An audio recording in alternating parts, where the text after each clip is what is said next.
It's important to practice flying with your drone facing different directions so that you don't unintentionally fly left when you mean to fly right. Use this exercise to practice flying in different orientations. You'll need 4 cones positioned in a square. Take off from the pad and ascend to 5 feet. Maintain this altitude throughout the exercise. Fly to A and turn so that you are facing B. Fly in a straight line to B. Turn and face C and fly in a straight line to C.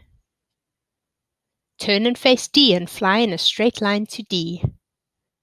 Repeat the exercise several times and then land on the pad.